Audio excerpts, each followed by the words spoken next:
What's Solo doing at Raw? Seth gets his match with Bronson Reed. And Dominik Mysterio versus Gunther?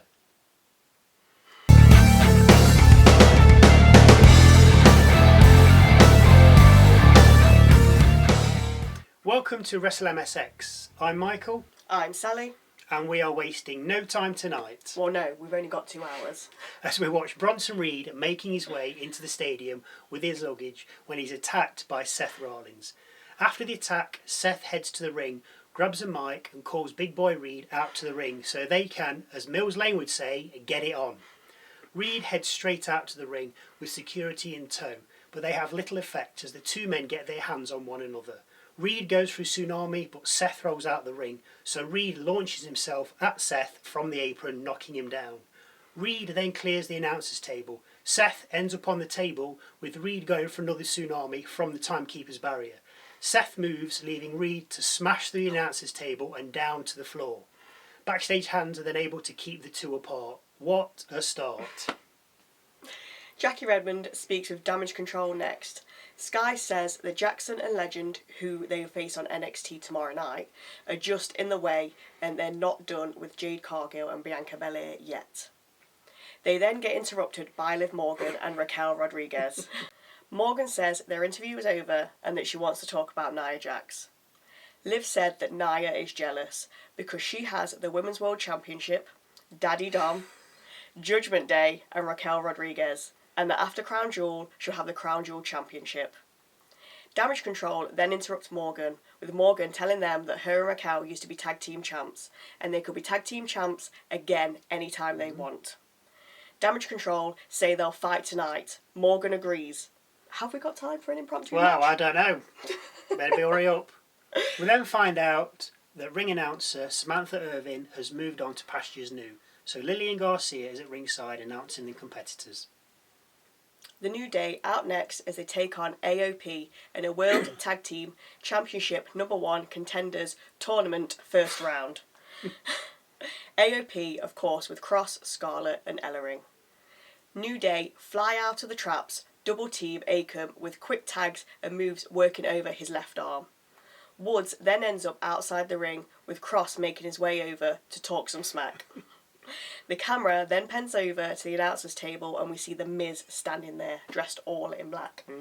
Wearing sunglasses as well. We come back from the break and see Woods in a bear hug from Akam and Cross talking to Miz about t-shirts. Already talking about that merch. Rizar then tags in, but Woods manages to reach Kofi. Kofi goes for Trouble in Paradise, but gets caught and tossed aside. R-Truth from nowhere then attacks the Miz. Cross drags him off, but gets a big boot for his trouble.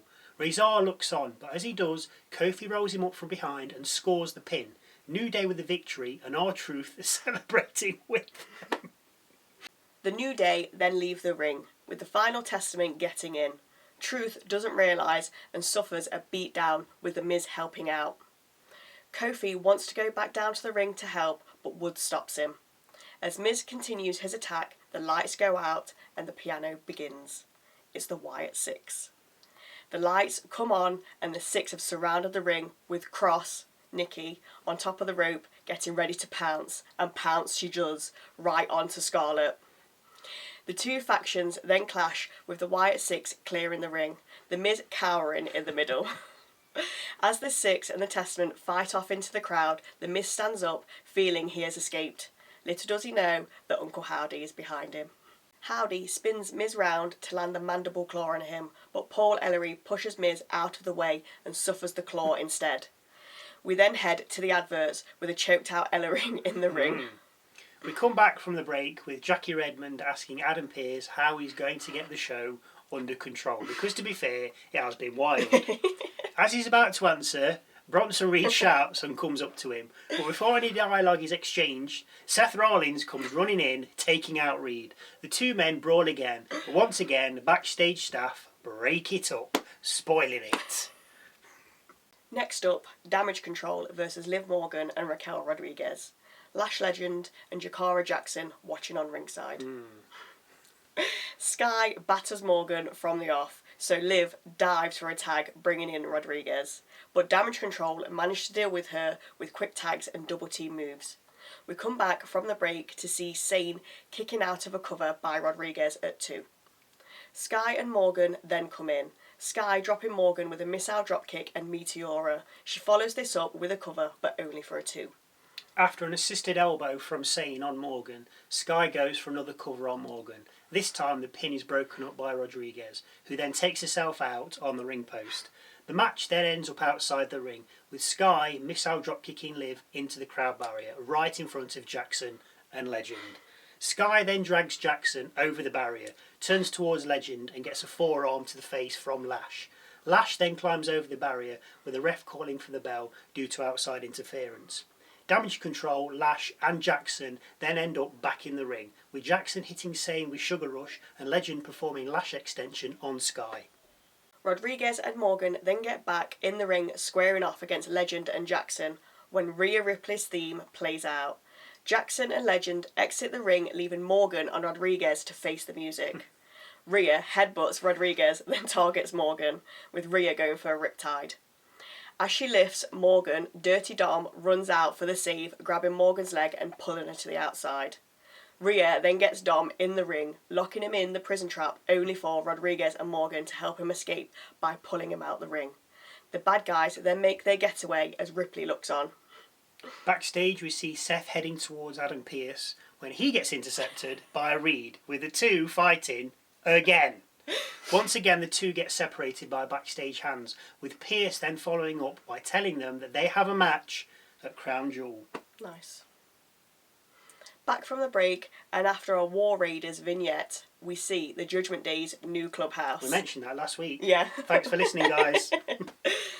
Balor is worried about Damian Priest making another claim on the World Heavyweight title, while Carlito goes off to see Adam Pearce to sort out a match for Dom. Next out, LWO's Rey Mysterio and Dragon Lee against Brutus and Julius Creed from American Made, Gable and Nile alongside, in another World Tag Team Championship #1 Contenders Tournament first round. Although Lee and Ray are quick and agile, even getting in a 2-count cover, Brutus comes in and manhandles Ray. But not for long though, as Ray sends him and his brother out the ring, with Dragon Lee then flying between the ropes and taking out both Creeds. We come back from the break to see Julius throwing Lee about and then superplexing and covering him for a 2. Ray and Brutus then re-enter the fray after being tagged in, with Ray hitting a West Coast pop and a tornado DDT. I do love that move. That tornado DDT is just does look good. Beautiful. And then covering Brutus for another 2. Ray then flies off the middle rope, but Brutus catches him mid-air, slams him down and moonsaults him from the middle rope. This is followed by another moonsault from Julius, who tagged in, and then a cover. Lee manages to break the pin on 2. Lee takes Brutus out of the ring while Ray sets up a 619 on Julius. Chad puts Ray off while Zelina Vega takes out Ivy Nile. Julius recovers and sets up Ray for a powerbomb, but Ray reverses it, leaving Julius hanging over the middle rope. A 619 and a frog splash from the top rope by Dragon Lee settles this match, with Lee covering Julius for the 1-2-3. Backstage we see Carlito pitching Dominik Mysterio as the next challenger for Gunther. Adam Pearce laughs, saying, okay, if he beats one former world champion next week, then he can have a #1 Contenders match after that. So we think it's going to be Damian Priest. What do you think? Let us know in the comments below. More backstage, and this time with Bron Breakker. He thinks he'll win the Intercontinental title back because Jay isn't focused. After a break and backstage yet again, Kathy Kelly is asking Gunther if he'll be accepting Cody Rhodes' invitation to go to SmackDown on Friday. After speaking about legacy, Gunther confirms that he will be accepting Cody's invitation when Damian Priest shows up. Priest says he's handled his business and tells Gunther to do likewise at Crown Jewel, before saying that when he comes back he's going to have a problem with him and that he's going to become champion again. Gunther replies, okay, good for you. Very dry, very funny, before walking off. I would like to see Priest as champion again. I don't feel he had the title for long enough last time, really. No, I think there was too much Judgment Day shenanigans. Yeah. But yeah, if he was champion again, good mind. for him. Last match of the night, Jey Uso versus Bron Breakker for the Intercontinental Championship. We start with some yay boo punches and Bron ending up on the outside. Back from the break, and we're on the apron with Bron ramming Jay into the ring post and then taking him back into the ring and tossing him around like he's the proverbial rag doll. Bron goes for a cover on Jay, but breaks it himself doing a mid-match push-up before doing a standing moonsault on another cover, this time broken up by Jay on 2. Jay mounts a comeback and goes for a top rope splash, but Breaker, however, stops it and hits a Frankensteiner, covering Jay for 2. Back from the break, Jay catches Bron with a spear and covers for 2. While the two are taking a moment, Solo and Jacob appear, making their way through the audience to the front of the crowd barrier, with Solo showing his tickets. At least he's paid. Jay leaves the ring asking Solo why he's here. Solo responds that he's here to try and help him win the belt. Bron attacks Jay, but Jay manages to stop it and throw Bron back into the ring. Bron and Jay end up back outside the ring with Jay throwing Bron into a ring post. Jay takes a rest on the crowd barrier opposite to where Solo was, only to find Tonga Loa there. He quickly gets taken out with a super kick, but then Tama Tonga leaps the barrier, only to eat a super kick. Thanks for coming in. This incenses Solo, who climbs over the crowd barrier and heads towards Jay, asking him what he's doing and saying that they're trying to help him win. As Jay and Solo argue, Bron runs round the ring, spearing Solo. It was meant for Jay. Bron then throws Jay back into the ring. As Breaker's about to enter the ring, Jacob climbs over the ring barrier, staring at Bron. Bron turns to face him, takes down the straps on his singlet and squares up to Fatu. Now this was like, you don't even think about these two fighting. No, you've never seen them together, but... I was so excited for it. It was like, oh my god, this is amazing! As the two butt heads though, Jay comes flying over the ropes, taking out both men. Just let them fight. Jay throws Bron back into the ring and climbs to the top rope for an Uso splash. As he's about to land though, Bron brings up the knees, taking the wind out of Jay. Bron runs the ropes, Jay leapfrogs Bron, super kicks him twice, hits him with a spear of his own, and then Uso splashes him from the top rope. The cover only getting a 2 count. Unbelievable. I thought Bron was absolutely done. I did. Oh, this is it. He's done him. Yeah. Tama and Tanga then get up on the apron, but Adam Pearce and Backstage Hands run down, sending them packing. Meanwhile, Jay and Bron have exited the ring, with Jay deciding to spear Bron. As Jay rounds the ring though, Jacob super kicks him and then Samoan drops him into the now fixed announcer's table. The referee, according to Wade Barrett, is preoccupied with what Adam Pearce is doing, so never saw a thing. Yeah, referees. Obviously. Jacob collects Solo and the two leave as Bron tosses Jay back into the ring, runs the ropes, super spears him and covers the downed Uso for the win. Bron Breakker regains the Intercontinental Championship. Boo. I don't mind him, but I think Jay I was like a bit Jay's. Anyway, champ. what an amazing finish. I mean, of course, Jay will now team with Roman and Big Jim. Won't he? I mean... He has to. They've made him lose the title. They've cost him his title, so he's bound to be like, oh, I'll come with you.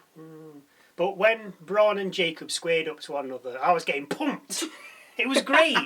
I mean, it was the werewolf and the dog. Who's going to come out on top?